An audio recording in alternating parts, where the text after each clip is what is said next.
Holy sh**.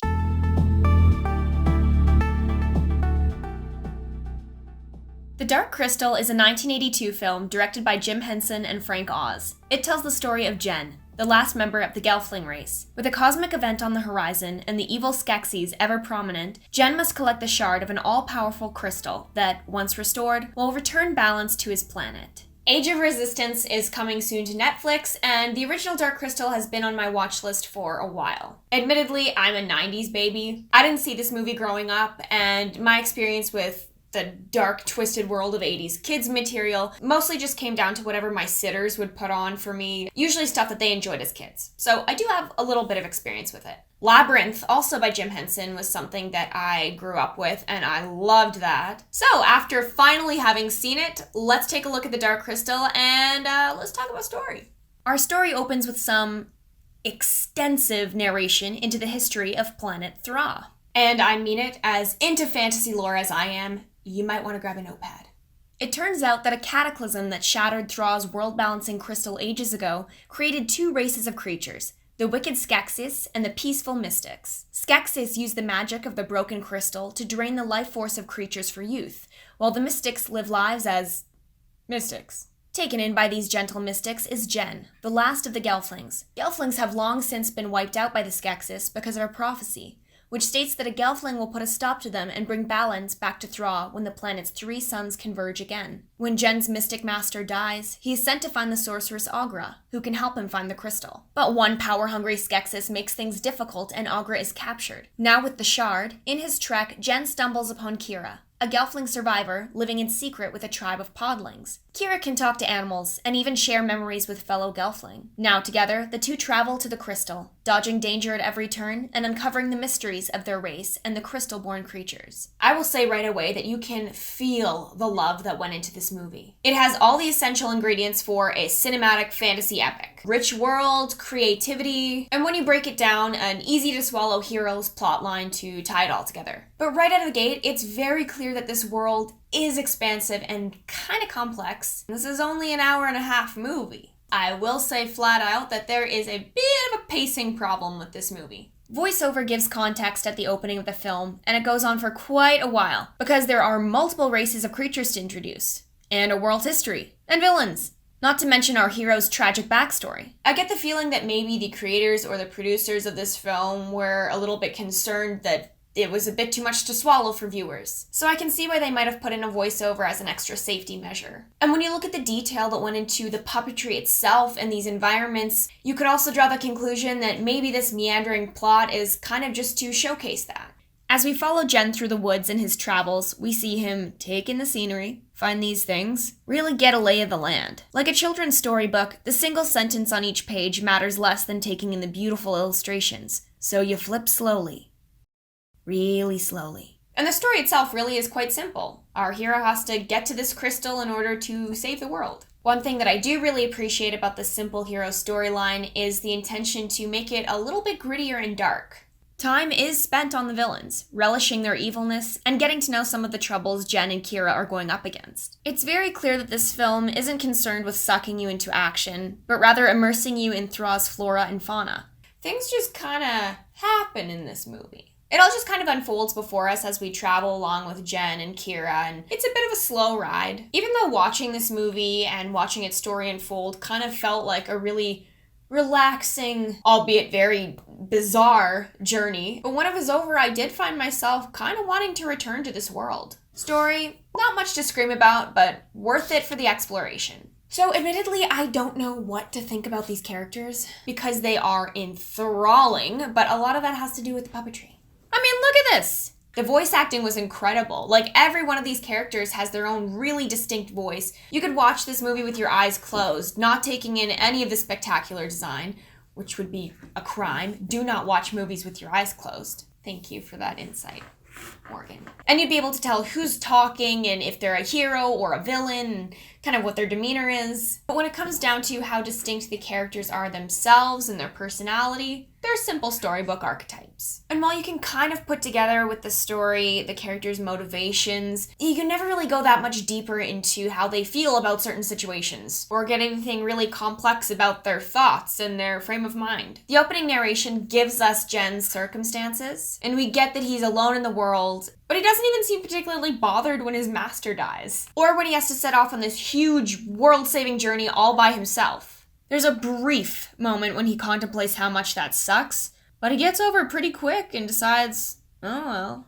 Honestly, one of the characters who gets the most development is the Skeksis Chamberlain, who wants to overthrow his evil emperor. He's off to capture this one remaining Gelfling to get back into the good graces of the Skeksis Empire. And with that, at least you understand where he's coming from. He's greedy, self-serving, he likes power, and he's cunning enough to throw a plan together. Side characters like him and Aughra work, because they show up to serve their purpose, and all their surrounding lore and personal history is left to suggestion. A fine side character treatment. But it's hard to say the same when protagonists are treated this way. Jen is just kind of nice.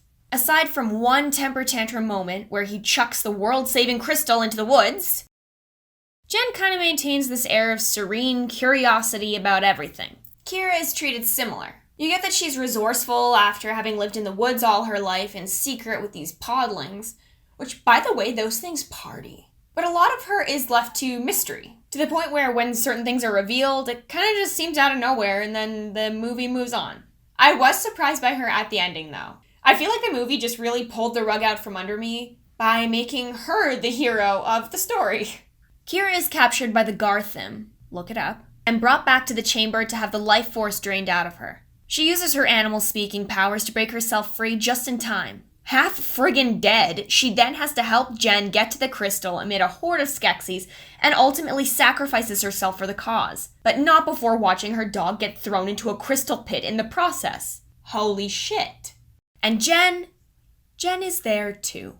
So, he is the one that manages to crawl up onto the crystal and get the shard back into it just before the suns converge, saving the world. But I feel like the hero's pat on the back should really go to Kira. And I'm not saying anything new with this. People who have seen this movie, even me, and having not seen the movie, I knew that there was something with this Kira character, but it still kind of caught me off guard because the movie really does frame Jen as the main hero. I feel like it was really more of a team effort. Kind of a Frodo and Sam situation. But aside from some really fun side characters and incredible design, these characters aren't really anything deeper than what you'd find in a children's storybook. I feel like I've really been shitting on this movie. But like, hey, I'm looking at this thing objectively. I've wanted to see this movie for a long time. And I did, and you know what? I think that despite the fact that the story is all right, and the characters, when you get down to it, they're all right, where this movie really, really shines is the tone.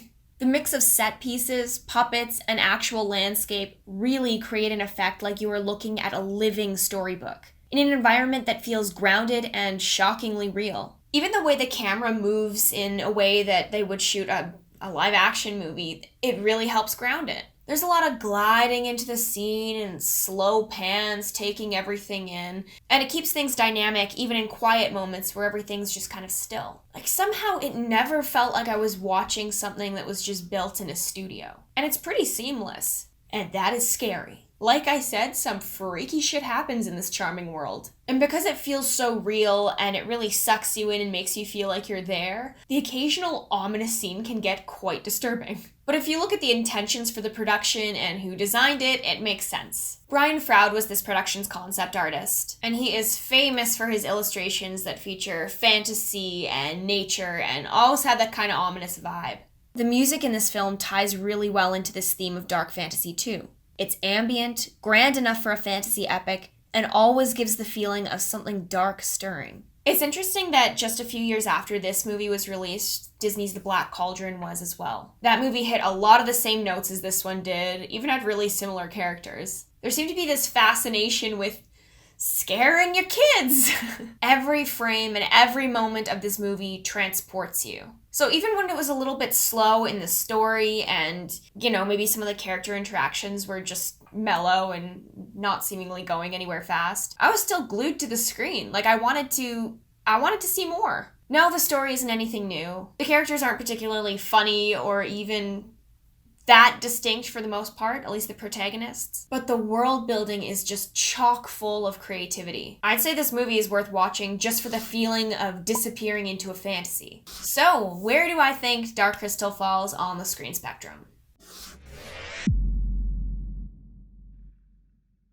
I'm usually the first one to admit that I am dead sick of all the remakes and sequels that are happening. Well, this property, it has so much potential. There's so much to work with here. I'm so glad that the story is continuing and that it's getting a bit of a refresh and that from what I've seen, it looks every bit as creative as the original. This has been my review for 1982's The Dark Crystal. And if you like this video and want to see where some more movies fall on the screen spectrum, don't forget to like and subscribe.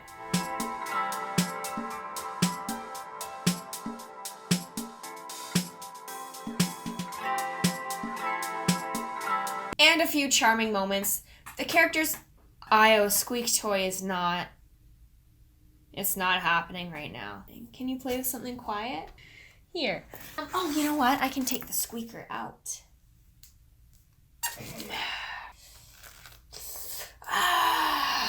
This is like what you'd find in the Dark Crystal.